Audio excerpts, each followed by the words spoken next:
It's an honor and a pleasure to join you for Dessert Club today, and particularly to have the opportunity to speak with Alex Graham. So thank you, Mr. Graham, for being with us. I will keep my introduction of Mr. Graham fairly brief because, and as I've already said to Mr. Graham, I would rather he tells his story than I tell his story. So I just wanted to let you know that Mr. Graham is Peel Region's oldest veteran. He has just celebrated his 103rd birthday.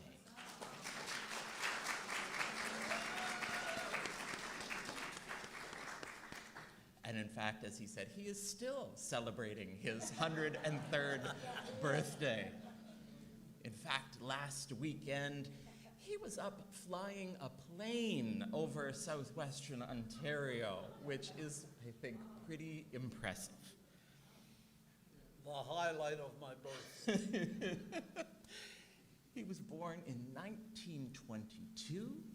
He grew up in Guelph, and in March of 1942, joined the Royal Canadian Air Force, where he served, went to Europe in 1945, served in Belgium, and returned to Canada to work many years with Bell Canada. Yes. So I think what we'll do today, I've got some questions that I would like to ask Mr. Graham. Mr. Graham also has some things that he has prepared to share with you that he'd like to share with you, and then we'll open the floor to questions from all of you. So I think if we could, Mr. Graham, you mentioned you've got something that, or some things that you would really like to say or something to read, and I wondered, do you want to start with that, perhaps? Well, first, I'm pleased to be here. It's such a nice turnout, and I'm pleased to see everyone wearing the poppy. A lot of people think that on Remembrance Day, things just happen. There's a lot of organization to the service at the Cenotaph on Wellington Street. The City of Brampton, together with the Royal Canadian Legion Branch 15, that's on 80 Mary Street, they get together and organize the service at Wellington Street. So if you want to ride to the service, you'll be at our Legion 10 o'clock on the 11th. And there's Army people, cadets, to help anybody onto the old Army vehicles and take you to the Wellington Street to help you out. And if it's a cold day, the Legion supply blankets. So if you can make it, turn out. And then they assemble at Market Square, and all the cadets, and they parade down the main street. Of course, you know, at the Cenotaph, different organizations place wreaths at the base of the Cenotaph, and the bugler plays the last post, and of course, the 2-minute silence, as you know, is for those servicemen who did not return. We go back then to the Legion for coffee and sandwiches.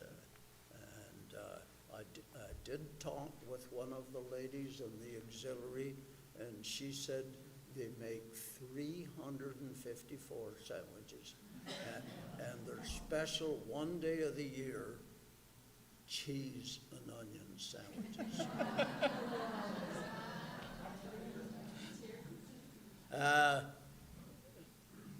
Dr. Gregory told you how old I was.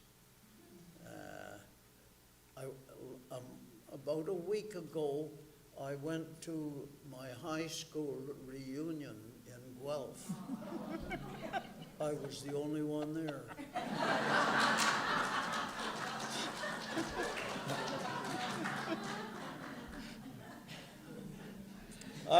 Going through my files, I found a letter that was written by a 16-year-old schoolgirl in 1985. 1985 was 40 years after World War II, 40 years ago from now. And she wrote this letter to her classmates, and I would like to read it to you. Remember, it's entitled, Remembering the Young. The Remembrance Day service is the same this year as last year and the same as the year before that. We watch members of the Legion. Now, I'm thinking we were all 60, the veterans from World War II. In 1985, we were in our 60s, and she, of course, thought we were old. I guess I did too. I used to think a 20-year-old was old when I was a kid. Anyhow, they place wreaths around the base of the monument, and we listen to the service they read. We will remember them. But whose service is this? We stand watching the people who are participating, and our first impression is old, old. All of the uniformed legionnaires are old. The people who are obviously testing something as they look at the cenotaph, they're old. They look at the statue itself, look at the soldier on the cenotaph. He's young, that soldier. And the people who actually went into combat, they were young too. Imagine yourself in their place. What do you enjoy doing? Going out on a night with your friends, listening to the latest single, dancing, going in someone's car? We are young now.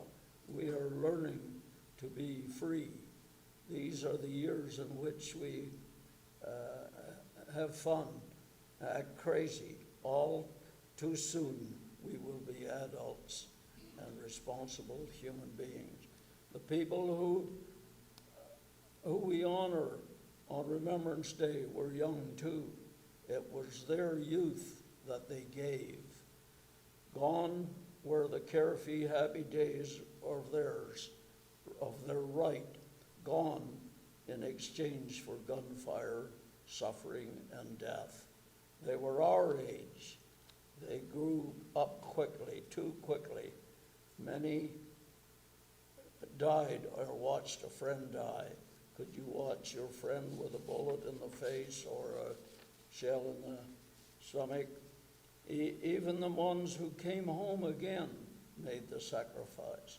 Their youth had been spent at war. They hardly understood. And they came home to be adults. How many of us could give up our teenage days as they did? This is what we honor on November the 11th as we stand outside the school and listen to the bagpipes. Not just old people, but young people like ourselves who gave up a youth they could never regain so we could live in freedom. Freedom from war. How great a sacrifice they made, and how important it is that we understand. The legionnaire who stands at the cenotaph with a tear in his eye, he mourns the youth, both his own and that of his friends who didn't come home. Watch him and be glad yourselves. Be glad in your youth, and understand Remembrance Day is not just for the old, but for the young.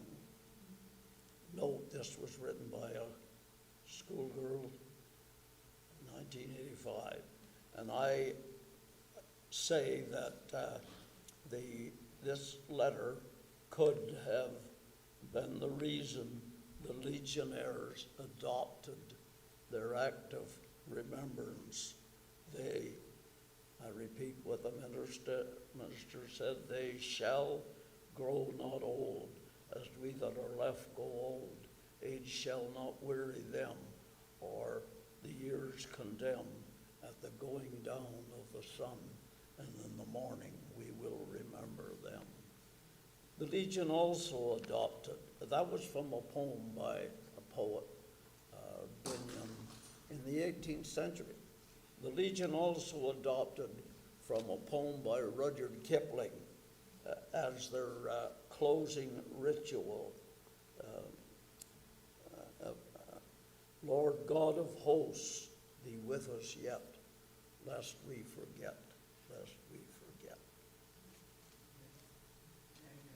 Thank you very much, Mr. Graham.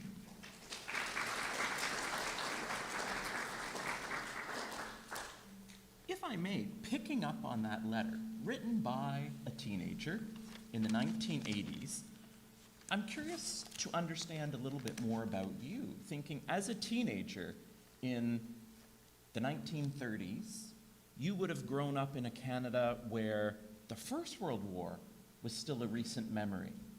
You were living through the years after the Depression. What were the 1930s like for you as storm clouds were gathering over Europe? Was it the kind of thing that as teenagers you were paying attention to? Was it the kind of thing that you were aware of? I hadn't really thought much about the First World War, although I did know that Canada, we didn't even have an army before the First World War. We had what we call militia. It was a sort of a volunteer group, like, a small town fire department. And there was uprising, like the Métis uprising in Saskatchewan, the Canadian rebellions. And so we had to have somebody to enforce things, so they formed the militia. And I did know about the War of 1812, but Canadians were not involved. That was the British keeping the Americans from coming and taking over Canada. And a little interesting thing is Sir Isaac Brock, one of the best generals, he was able to talk the Indian chief of the Shawnee tribe, Tecumseh, to join his army. And it was a great thing for that War of 1812, because the Indian women did almost everything, the cooking, the cleaning, the laundry. They even heated, excuse me, they even heated the cannonballs. Cannonballs were about this big around. They heated them red hot and delivered them to our army guys firing cannons. That was just a little thing I did read. And at that time, all the buildings were built of wood. Forts, everything, and those red hot cannonballs burned everything. And although Tecumseh, the reason he joined them is he was chased out of his happy hunting ground, which is now Ohio, and he thought maybe if Brock would go back in and get his land back, but they both got shot, and they moved up into Burlington Heights and resettled after that war. So, but and that was prior to 1914, and of course, at that time we had amassed 37,000 militia, and at the start of the war, most of them enlisted for the World War I. Speaking of that, the enlisting for World War I, I'm curious, when World War II started in 1939, you were 17? 18. 18? My apologies. What do you remember of that, the choice to enlist? What do you remember? I mean, obviously when war broke out in 39, you hadn't yet enlisted, but what were your feelings when war broke out? What do you remember of that? had two older brothers, and of course, they had, in 1939, they both joined the Army. And they, of course, they became familiar about what was going on in the Army. So I had did a little checking on it and found out that the Army, they didn't have sheets in the bed. They were curfewed at night. So I decided that my choice would be the Air Force. That's what I thought. The gentleman of the service. And I was so glad. But I did try to join the Air Force, and they had so many people. They said, go back home and wait until you get your Army call. The Army was conscripting. And that's what I did. I went back home when I got my Army call. I took it into Toronto, and they said, we'll take you now.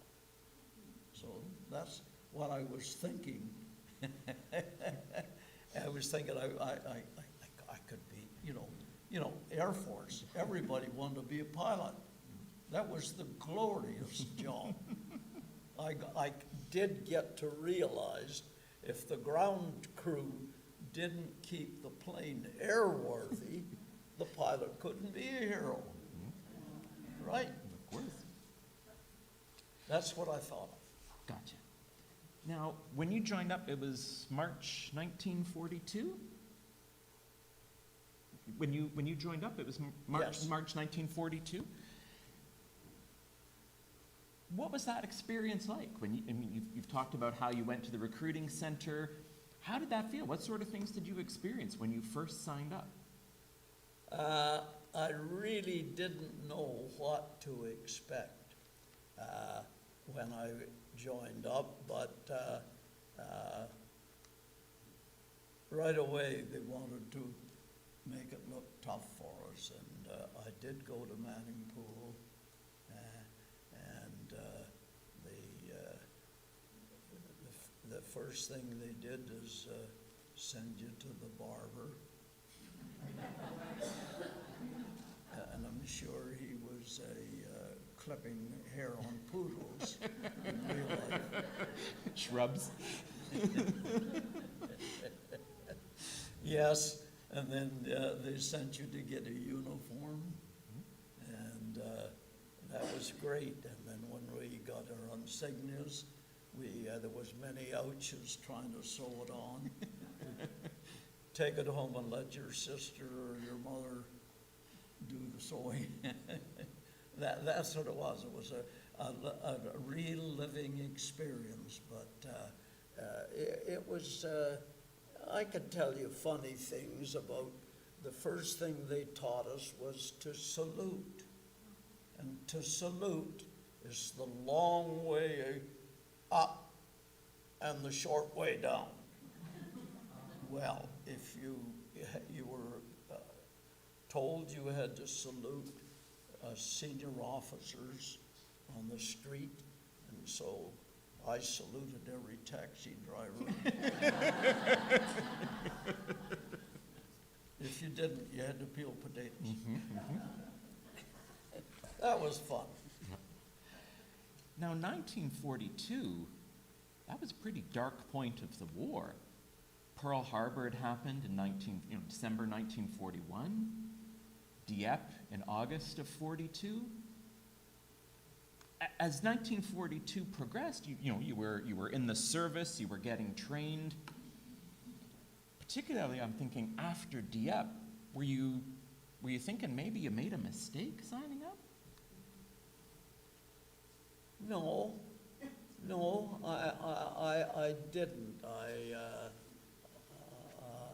I enjoyed the training I got in the Air Force, and I enjoyed the trip over. My trip was over on the ship called the Ile de France, and this was a great trip. There was almost 5,000 Air Force on that ship, had to look for a place, well, we were all in hammocks there, and it was fun. It was fun. They showered you. You had to shower in salt water, and then you were allowed a pail of fresh water, and you had to trust your buddy to warm it.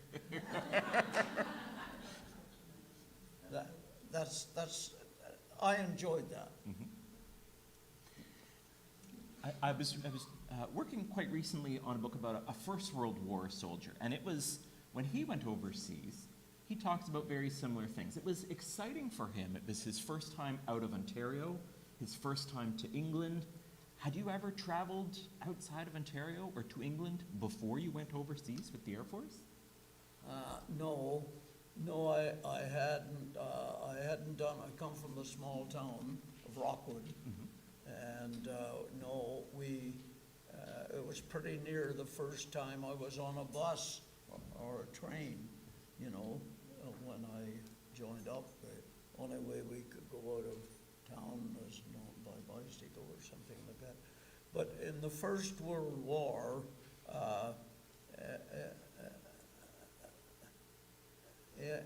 it was pretty well the first time our soldiers had gone out of town. There was a few went in the Boer War, but the first time the Canadian Army went, and I might mention, I did a little reading on the First World War. There was more hand-to-hand fighting in that war. You know, and can you imagine you had a gun with a bayonet on the end, a sharp thing that fitted on the front of the barrel of your gun. If you ran out of bullets, you had to use this. How gruesome can that be? There was, they had famous battles in World War I. You know them all, the Somme, Passchendaele, and the famous one is Vimy Ridge. The English tried to, it was this German stronghold. The British tried to take it, failed. France tried to take it. On April the 9th, 1917, the Canadians were assigned to take Vimy Ridge. According to Pierre Burton, he wrote the book, Vimy. And he said that morning every soldier got a noggin of rum to fortify him. And that was Easter Sunday, April the 9th. By April the 12th, the Canadians had taken Vimy Ridge. And that was, incidentally, do you all remember King Edward VIII? He was king for probably 5 or 6 months when he abdicated to marry Wallis Simpson. That was the first royal duty, the only royal duty King Edward VIII did was unveil the Vimy Ridge Monument.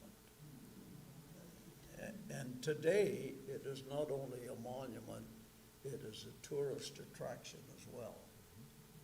The other famous battle, of course, was Ypres, and that was there was really 3 battles there. That was the one that our Guelph friend, John McCrae, he wrote the poem in Flanders Fields. And he did it when a friend of his was killed. He performed the service and wrote this little poem, which was first published in the Flyer in London called The Punch. And from then it went around the world. Now, John McCrae, just a little history about him, he took his horse from Canada to England, to England and the continent, into Flanders. He had his horse there. And in 1917, he and his staff went 17 days without change of clothes, very little sleep. And when he died, his horse led the funeral procession. Incidentally, his horse's name was Bonfire. And at that funeral, McCrae's boots were in the stirrups backwards. I tried to Google why, and they just told me it was a symbol of honor. That is little of what I know about the World War. You probably know more. Now, you've mentioned critical moments in Canadian history, like Vimy, and you've talked about poems that we all learned in school, in Flanders Fields. From talking to and reading about veterans, for many of them, that joining the military, being in the Army or the Air Force, fundamentally changed the way they thought about being Canadian. They had a chance to meet Canadians from across the country. And I'm curious, how did being in the Air Force change your thinking about being Canadian? Well, I was proud to be a Canadian, and proud that we were able to contribute to the war. In both wars, Canada, because of its strategical position, was free from battlefields, bombing. They didn't have enough gas for a plane to fly. So consequently, we contributed in training. We trained 131,000 air crew in Ontario from different countries. We did the training here. It was just wonderful to everybody mentioned how great a place Canada was. Made me. As a pilot, right? Flying planes for No, I artillery wasn't the spotters? pilot. Oh, you weren't the pilot. No, I wasn't the pilot. Okay. Can you tell us a little bit more then about what you were doing then? I was maintaining the planes on the ground when we first went over, and we were in Gloucestershire. We were in a place called Innsworth. All the Air Force settled there because the powers that be had to assign us to different places. I was assigned to Yorkshire, and I had to maintain the planes. We all had jobs to do. The bombers had to load the bombs and all this stuff, and that's basic what I did. But I still kept wanting to get into aircrew. That is when later, when they formed the Army Observation Posts, that spotters commonly, I was able to transfer and get back into the air. We really flew over top of our Army artillery, and we put the guns on target. We could see the German line, of course, and that was great. I got back into flying a little with the pilot, yes. Ah, I see. Okay. What would daily life have been like for you then in 1945? You're in Belgium, working, I think you said, as a leading aircraftsman. You wouldn't believe the Dutch people, how the Dutch people were suffering. They were suffering. Germany took all the Dutch men away to look after their gardens. They were Dutchmen, were not their gardeners, and fortify all the pillboxes. They built cement walls along the coast, barbed wire on top so tanks couldn't enter. They knew that the invasion was inevitable.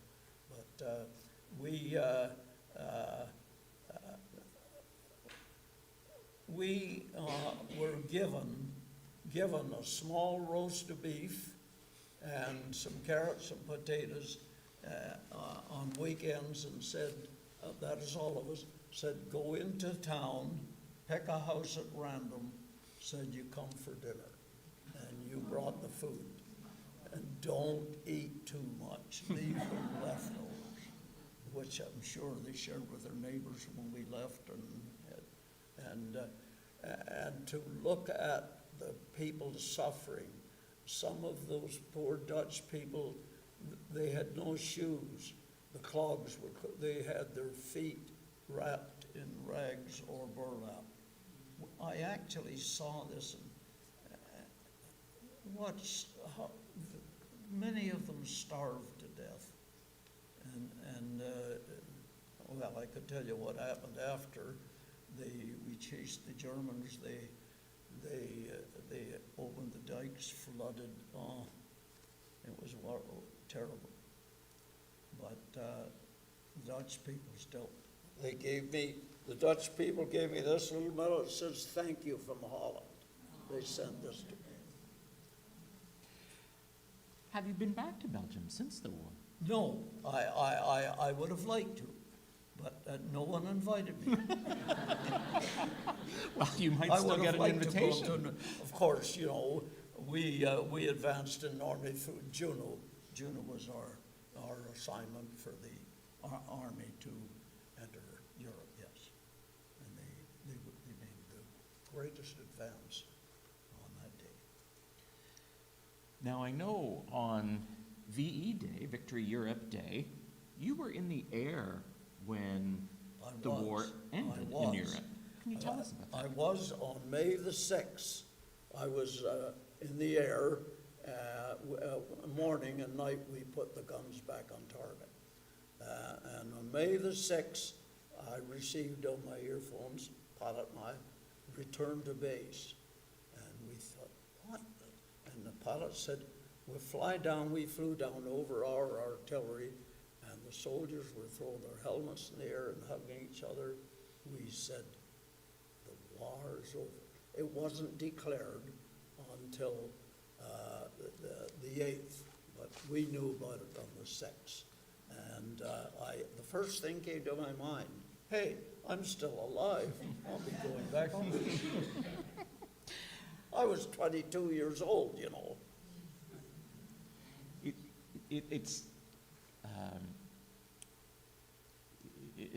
It almost, it's without words to think at the age of 22, what you had already seen and experienced. And I'm curious, you land, you find out the war has ended. How did you celebrate? Well, I was in the fortunate position of having a job to come back to. Bell had come into the school in Guelph and interviewed a few fellows, and I was one of the guys picked. When you get your year, come with us. So I had two brothers, as I told you, and the one got married. He came home. We had to move in with my dad and mother. So I immediately went. Once after a week home, went back and went with Bell, and there was lots of veterans at that time, so we were all in the same boat. A lot of them came back, didn't have a job, didn't have anything. In my case, I was lucky. Now, when you came back to Canada, did you know, had the country changed? Had people changed?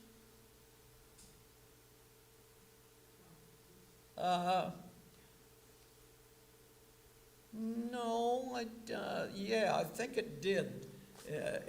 While I was away, I imagined, that my hometown, the streets were wider, the fun we had. We came back, it was back to normal, and everybody seemed to have grown up. Our little town, of course, had got together, and the school kids, young enough, were assigned a veteran to keep in touch with. And so I came back, and I had a little girl that I didn't even know. I knew of her, but she was the one that wrote to me and kept in touch. And of course, we went back and talked. It was great.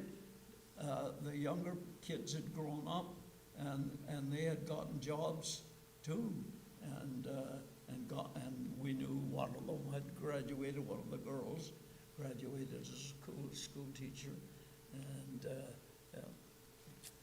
it was, as you say, it was different. It was different, but we were back home. That was the main thought. How were you received as a veteran? How were you treated as a veteran after the war? I don't think a lot of people. I don't think we were interested in different. My own age group.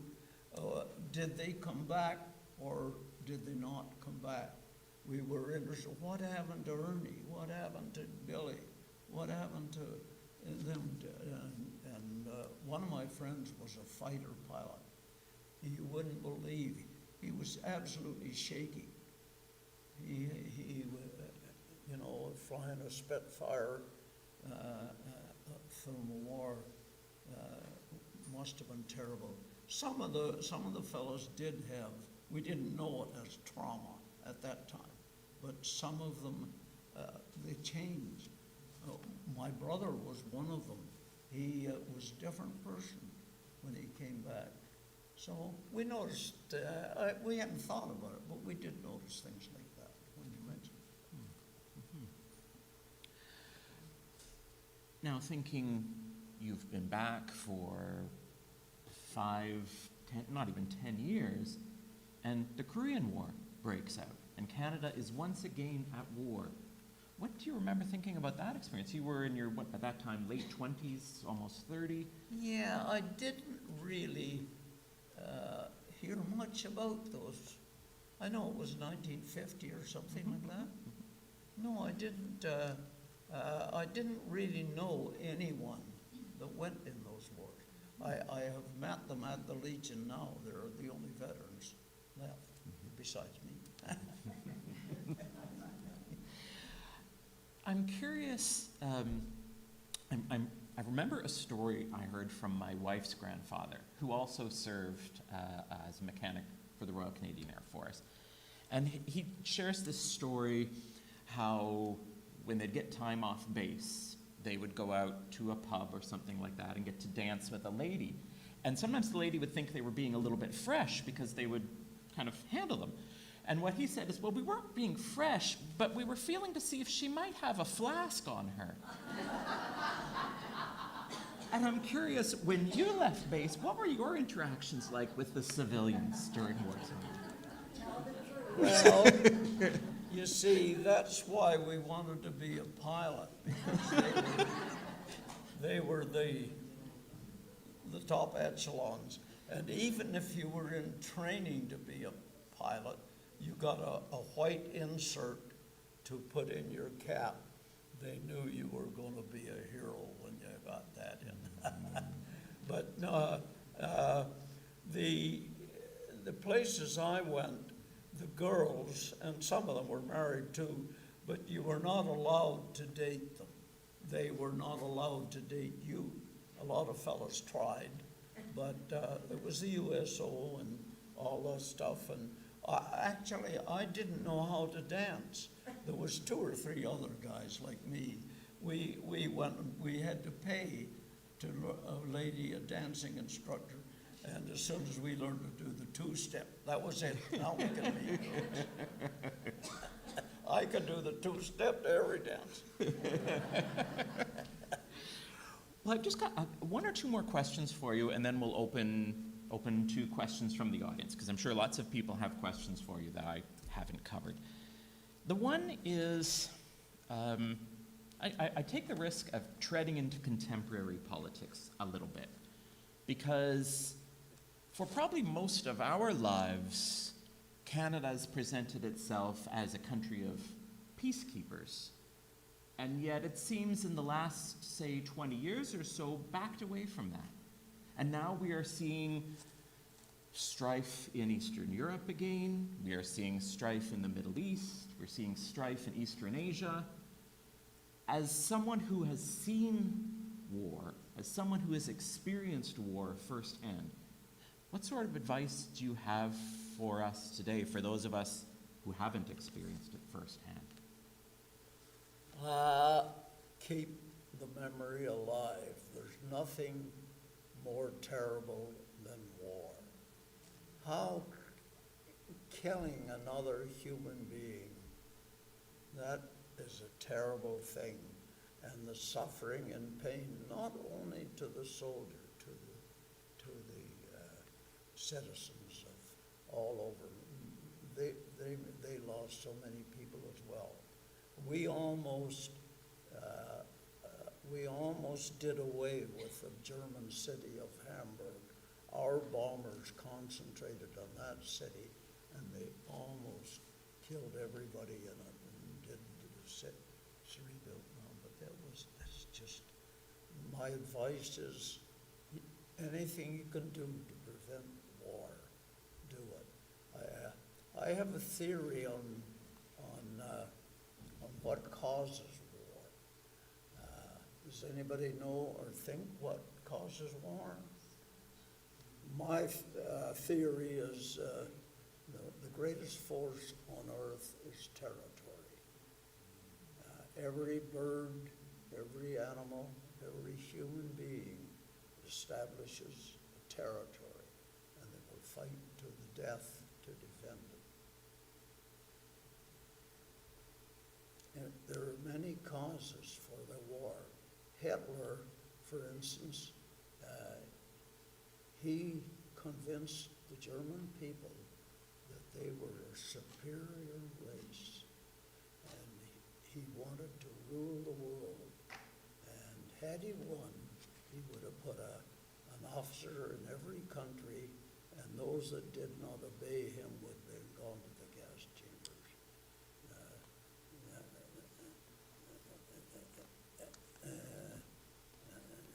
I was thinking of, I lost my thing there, but that is what I think is, when you establish your territory, and then you outgrow it, you outgrow it, then you invade someone else's territory. That is what I think causes war. So let's try and prevent another one. We had the two world. That's what Russia's doing to the Ukraine today. They are trying to take over Ukraine's territory, aren't they? Mm-hmm. Yeah. My last question for you, almost 85 years on from your time of service, you have lived a long, rich life since serving. Looking back today, what does having been a soldier mean for you? I am proud that I was able to serve. I did my job, whatever. I certainly, I never shot down the Red Baron or anything like that, but I was there, and every man that was there did his job, and I just think it was great. Actually, in the later years, I have felt more honored on being a veteran than after our discharge. Now, people come up and thank me. If I went to the grocery store now, somebody would pay for my groceries. People, I guess because we keep the memory alive, they do respect them and thank you for your service. Yeah, it is. It's nice to have been there. Let's end it right there. I have something more to read. Sure. Can I do it? It's entirely your choice, absolutely. Oh, well, I did make a speech at the Provost Club, and I have a printer friend. She made a book out of it. But what I would like to read is the synopsis of my story. Would you read it for me? If you would like me to, I can. Yes. Well, you feel free to stop. I did not write this all, I copied some of it. Okay, just this portion, okay. And if at any point you want to stop me and interject, no problem. All right. The Second World War gave us 6 terrible years of death and destruction. It was truly a world war, from the Atlantic to the Pacific, and even up into the Arctic. It was not confined to soldiers in battlefields alone. Death and destruction found their way to civilian homes as well. For a young nation, it was a remarkable achievement. The Royal Canadian Army, the Royal Canadian Navy, and the Royal Canadian Air Force, all young Canadians, fighting from 1939 to 1945 in the battlefields of the world. They were there to defend the United Kingdom when it appeared a Nazi invasion was imminent. They fought valiantly in 2 unsuccessful fronts, Hong Kong and Dieppe. They brought honor and respect to their country. Most of all, they helped win the struggle against oppression and tyranny that threatened to engulf the world. It was for that freedom they fought and died. More than 1 million Canadians and Newfoundlanders served, of which 45,000 gave their lives, and another 55,000 were wounded. Others shared the sufferings and hardships of war. They fought that we might live in freedom. It is their valor that we must remember most. Thank you, Mr. Graham. Thank you, Gregory. Oh, my pleasure, my honor, thank you. And on that note, before we open the floor to questions, I wanted to take a moment for all of us to show our gratitude for the valor and the sacrifice that Mr. Graham gave for us, for our country. Mr. Graham, thank you. Thank you for your service. Read your poem on longevity.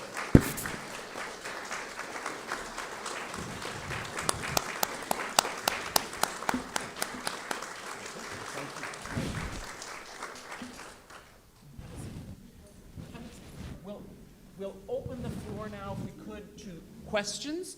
And perhaps once you ask your question, I'll repeat it to Mr. Graham just to make sure that he can hear it properly. But do you have any questions from the floor? Yes.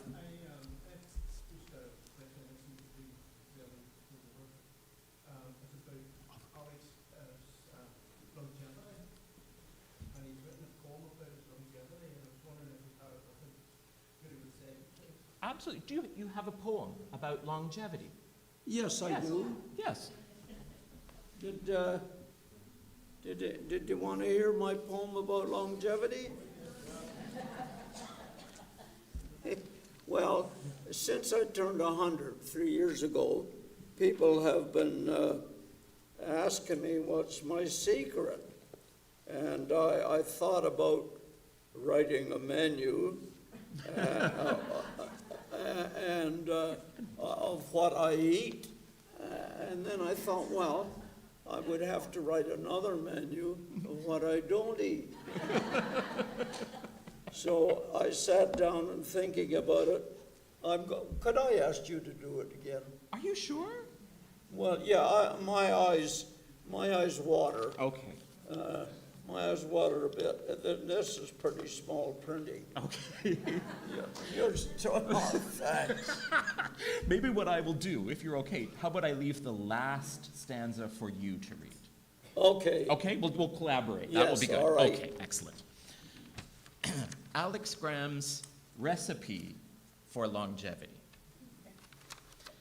Today, I have lived to be 103. Here's how you can live to be as old as me. You have to keep active, so don't sit around. If you do, you'll soon be under the ground. Bend your old legs and wiggle your toes. Get out of the chair before everything goes. Swing your arms loosely. They need exercise too. And stooping is good for the middle of you. Lawn bowling's the game. It encompasses it all. I'm a spectator now, but I sure had a ball. Ba-dum-bum. My favorite meal is breakfast.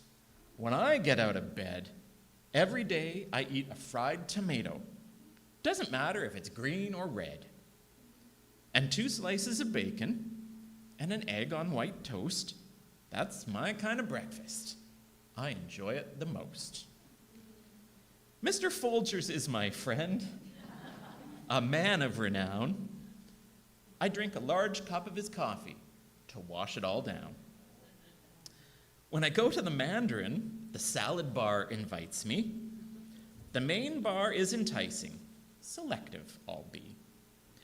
I go for dessert, but no sweets do I touch. 2 slices of watermelon, that's really not much. I also like fish, no matter what kind. It's all there in Fortino's and not hard to find. Red Lobster will serve whatever you like. Swiss Chalet has great chicken. They cook it just right. While exercising your body in order to keep fit, the brain needs a workout, so exercise it. I do crossword puzzles and Sudoku too. The jumble's intriguing. I need help with a few. I watch Wheel of Fortune and Jeopardy each day. It helps me keep dementia away. And now the last stanza That's for you. is, sugar is a no-no and not in my plan. No soda pop that comes in a can. Just plenty of water with 3 or 4 pills my doctor prescribes to cure all my ailments.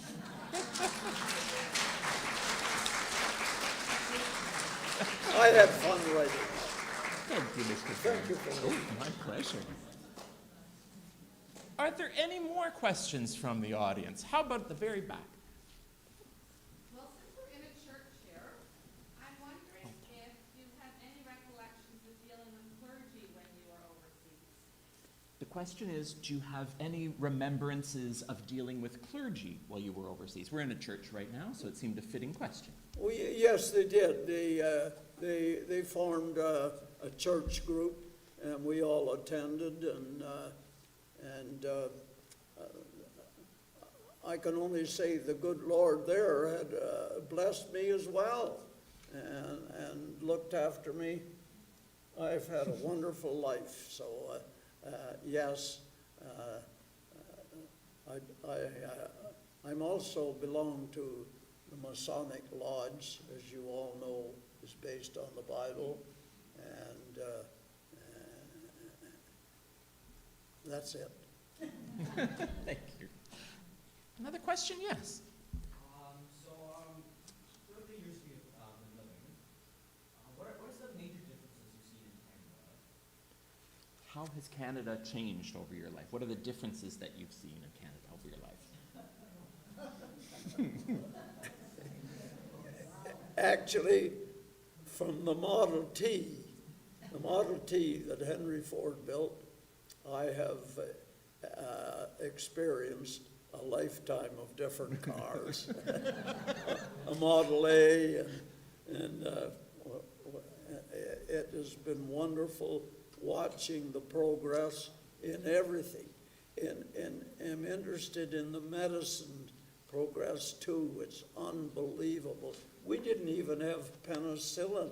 We lost more people in the first war than we did in the second, although we had more people. They were lacking medication, and that has advanced really great. Even the COVID-19, how fast we were at finding a serum for that. Yeah, I've experienced everything everything, and I think of it, there's nothing left to invent. I think it's all been invented. Yes, here at the front. Not a question, but my close friend is Susan McRae. So, and we've been to the McRae Museum in Well, so I'm going to pass on your mention of her relative, Dr. John. John McRae. she knows Susan McRae, and she's going to pass on to Susan McRae your mention of John McRae. She wants to know. It's not a question. She's just telling you she knows Susan McRae, a descendant And of that is John a McRae. descendant of John McRae? Yes, and she will be delighted. I'm going to go Yeah. home. I'm going to tell her that Yeah. you mentioned that he was mentioned because she's.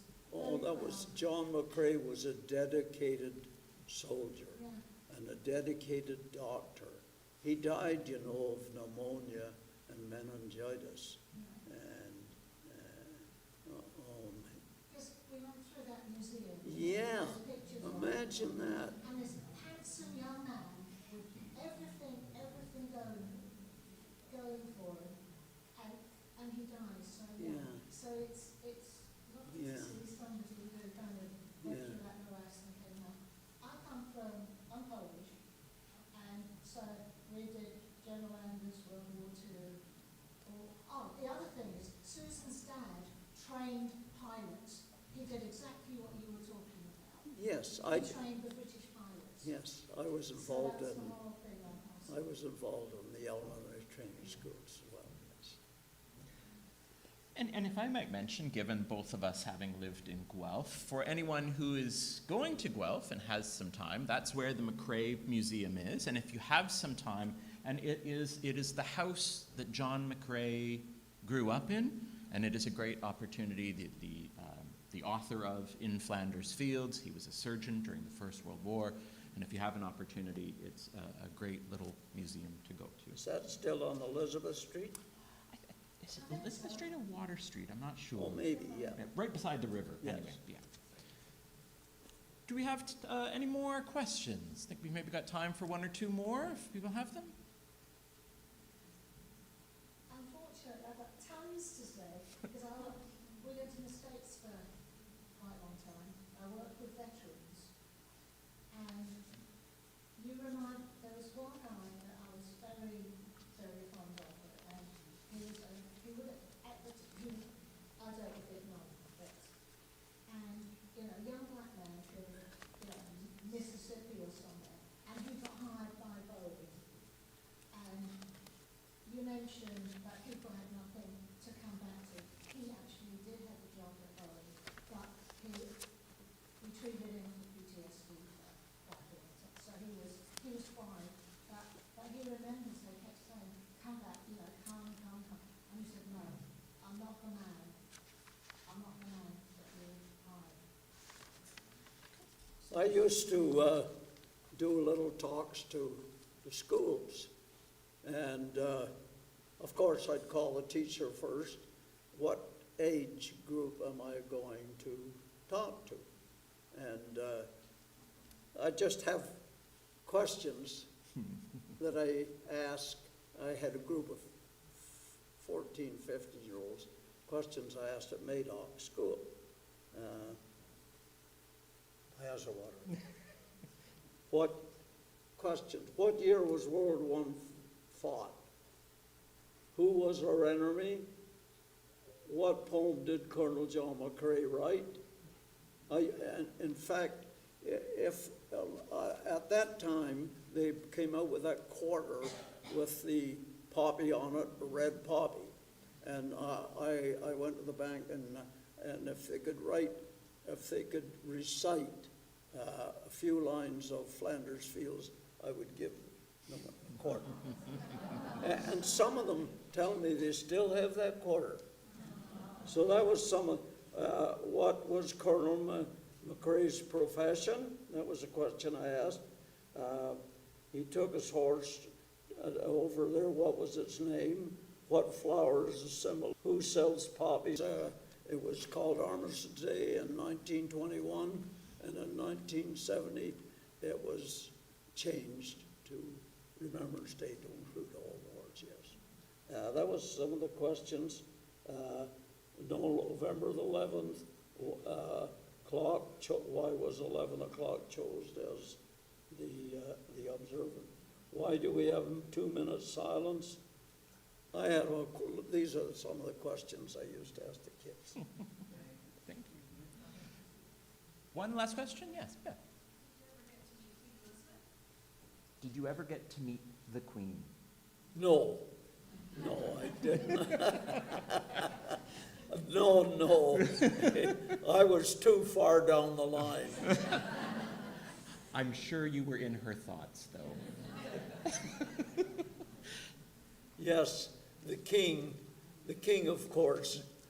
Did everybody see that movie, The Speech or something? Her husband, George VI, had a speech impediment, but that was an interesting movie. But he did come across with some nice little speeches. You couldn't beat Churchill, of course. Churchill is the guy that kept the English morale up. He was a great guy. Yeah. Thank you. One last thing then, I think, just before we close, a reminder, on November 11th, the ceremony downtown begins at 10:30 at the Cenotaph.